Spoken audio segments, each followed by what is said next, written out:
Foyda uchun rostlikni qurbon qilyapmizmi? Bir shahar restoraniga yaxshi kiyingan xorijlik odam kirdi. U ofitsiantga menga yaxshi pishirilgan go'sht keltiring, yana salat ham dedi.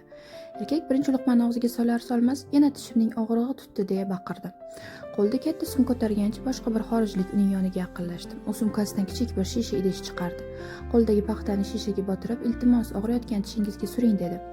Odam aytganini qildi. Keyin birdan xursand bo'lib baqirib yubordi. "Ajoyib, men og'riqni his qilmayapman" deb hayqirdi. Hamma bu ajoyib doridan sotib olish uchun katta sumkali odamning yoniga yig'ildi. Ko'p o'tmay sumkadagi barcha shishalar sotildi. Oradan bir soat o'tgach, tishi og'rigan va unga dori sotgan odam vokzalda uchrashdi.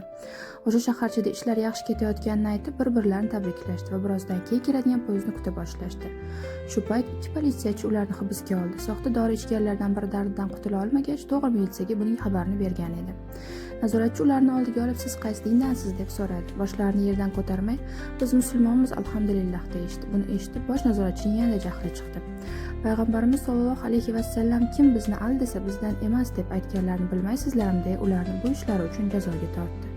Kim bizni aldasa bizdan emas. Zero yolg'on mo'minga yarashmaydi.